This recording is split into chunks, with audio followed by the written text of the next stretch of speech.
चढ़ती कला fast news. नमस्कार, मैं रचना शर्मा चढ़ती कला टाइम टीवी देख रहे सभी दर्शकों का स्वागत करती हूं। खबरों की शुरुआत करते हैं फटाफट अंदाज में। मोदी सरकार की ओर से यूक्रेन में फंसे भारतीयों को निकालने के लिए लगातार प्रयास किए जा रहे हैं। इसी कड़ी में ऑपरेशन गंगा के तहत 249 भारतीयों को लेकर विशेष विमान सोमवार तड़के दिल्ली पहुंचा। विमान ने रविवार देर रात रोमानिया की राजधानी बुखारेस्ट से दिल्ली के लिए उड़ान भरी थी। इस बात की जानकारी विदेश मंत्री एस जयशंकर ने ट्वीट कर दी। उन्होंने ट्वीट किया कि भारतीयों को स्वदेश वापस लाने की दिशा में हम आगे बढ़ रहे हैं। बता दें कि सरकार एयर इंडिया के विशेष विमान के जरिए यूक्रेन में फंसे भारतीयों को वापस लाने के लिए अभियान चला रही है। सरकार ने इस अभियान को ऑपरेशन गंगा का नाम दिया है। उत्तर प्रदेश विधानसभा चुनाव 2022 को लेकर एक तरफ राजनीतिक माहौल गरमाया हुआ है। छठे चरण के लिए भाजपा ने पूर्वांचल में अपनी पूरी ताकत झोंक दी है। इसी कड़ी में प्रधानमंत्री नरेंद्र मोदी सोमवार को महराजगंज में चुनावी जनसभा को संबोधित करने वाले हैं। प्रधानमंत्री की सभा आज समेकित विद्यालय के मैदान में हो रही है। इसके अलावा गृह मंत्री अमित शाह और मुख्यमंत्री योगी आदित्यनाथ गोरखपुर में रोड शो करेंगे। रोड शो के जरिए उनकी योजना विपक्षी दलों को जनसैलाब दिखाने की है। रोड शो की शुरुआत शाम 3:30 पर टाउन हॉल से होगी और इसका समापन विजय चौराहे पर पहुंचकर होगा। दरअसल गोरखपुर शहर विधानसभा क्षेत्र से योगी आदित्यनाथ और ग्रामीण से विपिन सिंह प्रत्याशी हैं। प्रधानमंत्री नरेंद्र मोदी ने वैज्ञानिकों और विज्ञान में रुचि रखने वाले लोगों को आज सोमवार को राष्ट्रीय विज्ञान दिवस की शुभकामनाएं दी और विज्ञान की शक्ति का लाभ मानव प्रगति के लिए उठाने की प्रतिबद्धता की पुष्टि करने का आह्वान किया। यह दिन रमन प्रभाव की खोज के उपलक्ष्य में मनाया जाता है, जिसके लिए भारतीय भौतिक विज्ञानी सीवी रमन को नोबेल पुरस्कार दिया गया था। पीएम मोदी ने ट्वीट किया कि सभी वैज्ञानिकों और विज्ञान में रुचि रखने वाले सभी लोगों को राष्ट्रीय विज्ञान दिवस की शुभकामनाएं। आइए हम सभी सामूहिक वैज्ञानिक जिम्मेदारी को पूरा करने और विज्ञान की शक्ति का लाभ मानव प्रगति के लिए उठाने के प्रति अपनी प्रतिबद्धता की पुष्टि करें। प्रधानमंत्री ने सभी परिवारों से अपने बच्चों में वैज्ञानिक सोच विकसित करने के प्रयास करने की अपील की है।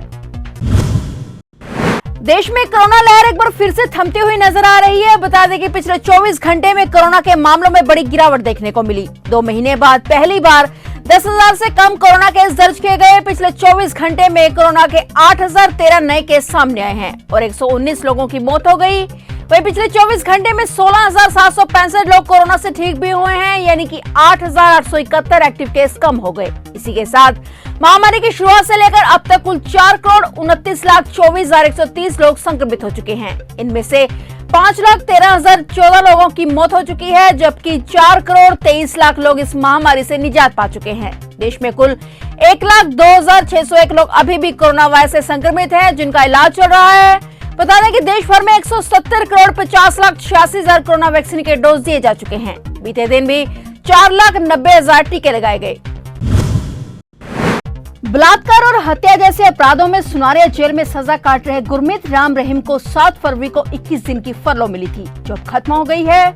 अब राम रहीम की फिर से सुनारिया जेल में वापसी हो गई है। राम रहीम को कड़ी सुरक्षा प्रबंधों के बीच सुनारिया जेल वापस लाया गया है। पुलिस राम रहीम को गुरुग्राम से लेकर आ रही थी। राम रहीम को सुनारिया जेल में वापस ले जाया गया है। पंजाब पुलिस की तरफ से ड्रग्स रैकेट में नामजद अकाली दल के जनरल सचिव विक्रमजीत सिंह मजीठिया इन दिनों केंद्रीय जेल पटियाला में बंद हैं। जेल में वे ज्यादातर समय गुरबानी का पाठ कर बिता रहे हैं। फुर्सत के समय वे संसार भर के महान व्यक्तियों की जीवनियां पढ़ रहे हैं। विक्रम मजीठिया को एमपी अहाते में आम हवालाती की तरह ही रखा गया है। इसके साथ ही मजीठिया ने केंद्रीय जेल के बाहर पहुंच रहे अकाली नेताओं को भी संदेश भेजा कि वह पंजाब भर से जहां इकट्ठे होने की बजाय अपने अपने हलकों में जाएं और अकाली दल को फिर से सत्ता में लाने के लिए दिन रात मेहनत करने वाले लोगों का धन्यवाद करें। मजीठिया पिछले 4 दिनों से केंद्रीय जेल पटियाला में बंद है और मोहाली की अदालत की तरफ से उनकी जमानत की अर्जी को रद्द कर दिया गया है। अब मजीठिया जमानत के लिए माननीय हाई कोर्ट में अर्जी लगाएंगे। मजीठिया ने माननीय सुप्रीम कोर्ट की तरफ से दी गई राहत के बाद खुद जाकर मोहाली की अदालत में सरेंडर कर दिया था। उसके बाद से वे केंद्रीय जेल पटियाला में बंद हैं। मणिपुर में विधानसभा चुनाव के पहले चरण के लिए सोमवार को कड़ी सुरक्षा के बीच शांतिपूर्ण तरीके से मतदान जारी है। अधिकारियों ने बताया कि पहले चरण के लिए मतदान सुबह 7 बजे से शाम 4 बजे तक होगा। मणिपुर में विधानसभा की कुल 7 सीटें हैं और पहले चरण में आज 38 सीटों पर मतदान हो रहा है। पहले चरण में मुख्यमंत्री एन वीरेंद्र सिंह, विधानसभा अध्यक्ष वाई खेमचंद और उप मुख्यमंत्री वाई जय कुमार किस्मत आजमा रहे हैं। इसके अलावा इस चरण में कई और प्रमुख राजनीतिक हस्तियों के भी भाग्य का फैसला होगा। राज्य के लगभग 80% घाटी क्षेत्र और 20% पहाड़ी क्षेत्र में आज मतदान हो रहा है। पहले चरण में राज्य के 1721 मतदान केंद्रों पर मतदान हो रहा है और इसी चरण में 173 उम्मीदवारों के भाग्य का फैसला होगा, जिनमें से 15 महिलाएं हैं। वहीं शेष बची 22 सीटों पर 5 मार्च को मतदान होगा। नतीजे 10 मार्च को घोषित किए जाएंगे। उत्तर प्रदेश विधानसभा चुनाव के 5 राउंड पूरे हो चुके हैं। बाकी के 2 चरणों की लड़ाई पूर्वांचल की माटी पर लड़ी जाएगी। छठे और 7वें चरण में पूर्वांचल की 111 सीटें हैं, जो यूपी की सत्ता का द्वार खोलता रहा है। आखिरी के 2 चरणों में सबसे ज्यादा साख अगर किसी दांव पर लगी है तो वह उन दल बदलों की है जो इस बार बसपा छोड़कर समाजवादी पार्टी से मैदान में है। बसपा छोड़कर समाजवादी पार्टी में शामिल होने वाले रामचंद्र जराजपर, लालजी वर्मा और हरिशंकर तिवारी के बेटे विनय शंकर तिवारी की परीक्षा की घड़ी आ गई है। इन सभी नेताओं के सामने सबसे बड़ी चुनौती न सिर्फ अपनी सीट बचाने की है, बल्कि यह भी साबित करने की है कि उनका कद किस पार्टी का मोहताज नहीं है और वे खुद जीत सकते हैं, चाहे किसी भी पार्टी से चुनाव लड़े। 3 मार्च और 7 मार्च को आखिरी के 2 चरण के लिए मतदान होने हैं। इन बागी नेताओं की किस्मत ईवीएम में कैद होगी और 10 मार्च को परिणाम आ जाएगा। फिलहाल फास्ट न्यूज में इतना ही। तब तक के लिए देखते रहिए चढ़ती कला टाइम टीवी और मुझे दीजिए इजाजत। धन्यवाद। चढ़ती कला फास्ट न्यूज।